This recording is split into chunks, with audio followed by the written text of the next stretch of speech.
Thank you. Thank you. Thank you. Thank you. Thank you, thank you, thank you. Thank you. Good evening, ladies and gentlemen. It is an absolute privilege to join you all tonight. We are here, a fitting place to gather as our nation reflects on the state of our union. This is a difficult task. Many have spent the last year anxious, angry, afraid. We all feel the fractured fault lines across our country. We hear the voices of Americans who are forgotten and feel forsaken. We see an economy that makes stocks soar, investor portfolios bulge, and corporate profits climb, but fails to give workers their fair share of the reward. A government that struggles to keep itself open. Russia, knee-deep in our democracy. An all-out war on environmental protection. A Justice Department rolling back civil rights by the day. Hatred and supremacy proudly marching in our streets. Bullets tearing through our classrooms, concerts, and congregations, targeting our safest, sacred places.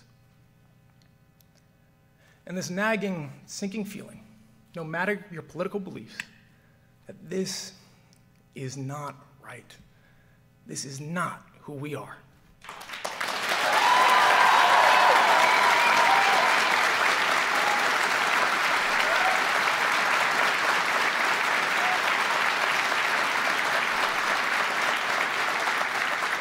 Folks, it would be easy to dismiss this past year as chaos, partisanship, as politics.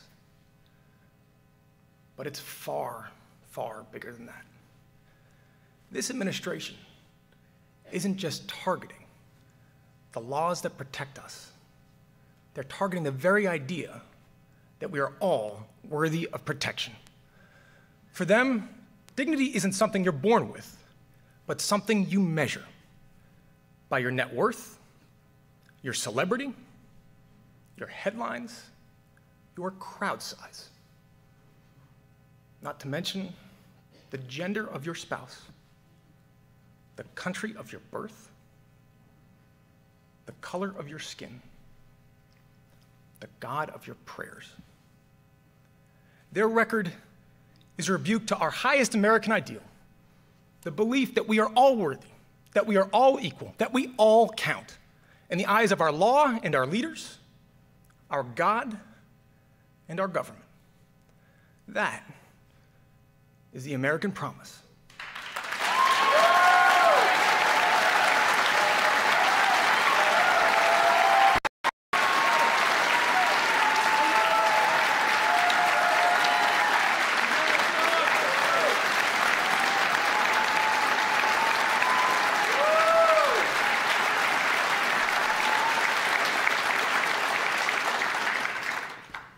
Today, ladies and gentlemen, today, that promise is being broken by an administration that callously appraises our worthiness and decides who makes the cut and who can be bargained away.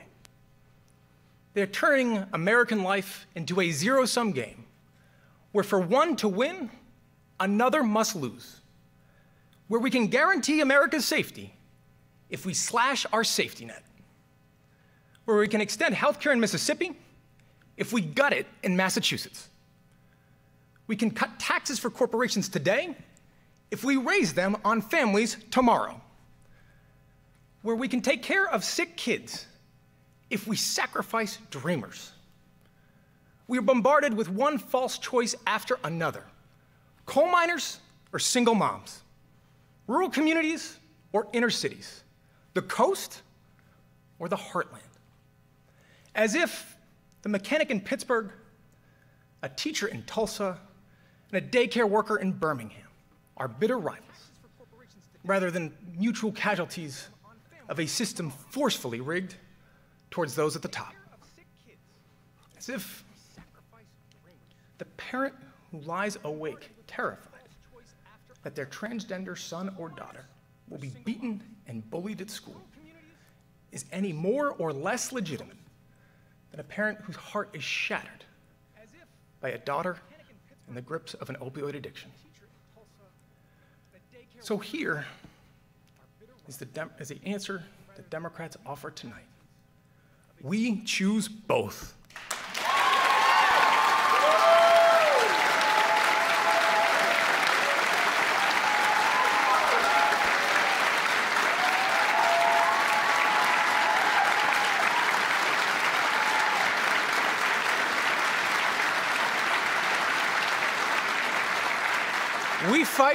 We fight for both, because the greatest, strongest, richest nation in the world should not have to leave anyone behind.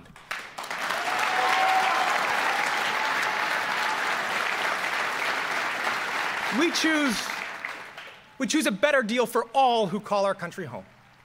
We choose a living wage and the paid leave and affordable childcare your family needs to survive. We choose pensions that are solvent, trade pacts that are fair, roads and bridges that won't rust away, a good education that you can afford. We choose a healthcare system that offers you mercy, whether you suffer from cancer or depression or addiction. We choose an economy strong enough to boast record stock prices and brave enough to admit that top CEOs making 300 times their average worker is not right.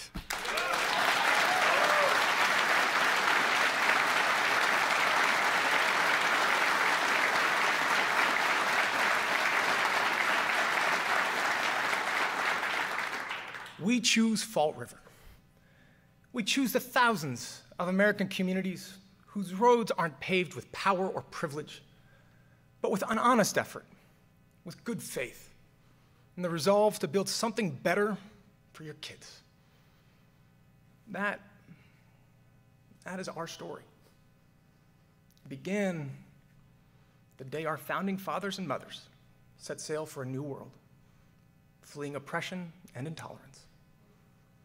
It continued with every word of our independence, the audacity to declare that all men are created equal, an imperfect promise for a nation struggling to become a more perfect union.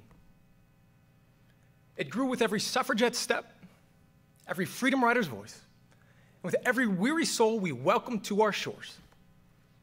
And to all the dreamers out there watching tonight, let me be absolutely clear. Ustedes son parte de nuestra historia. Vamos a luchar por ustedes y no nos vamos a alejar. You are part of our story. We will fight for you, and we will not walk away.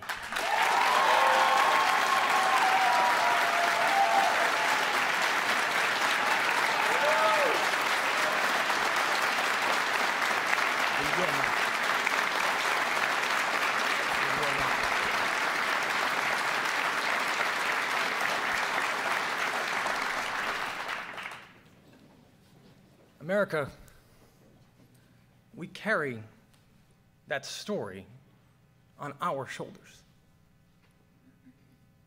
You swarmed to Washington last year to ensure that no parent has to worry if they can afford to save their child's life.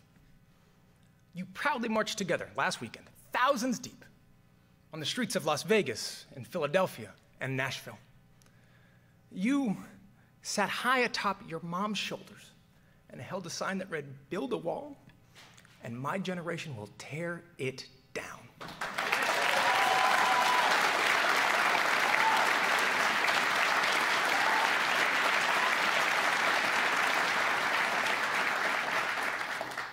You bravely say, "Me too." You steadfastly say, "Black Lives Matter." You wade through floodwaters, battle hurricanes, brave wildfires and mudslides to save a stranger.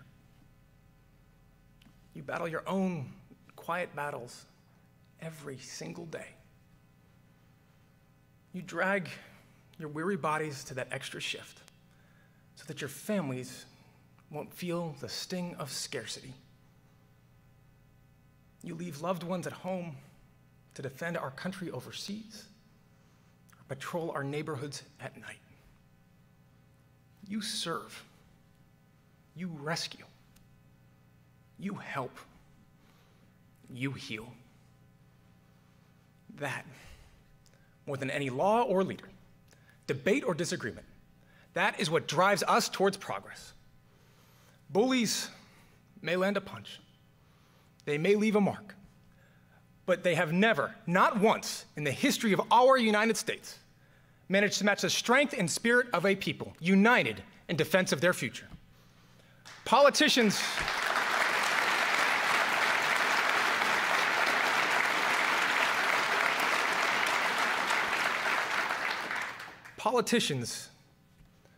can be cheered for the promises they make. Our country will be judged by the promises we keep.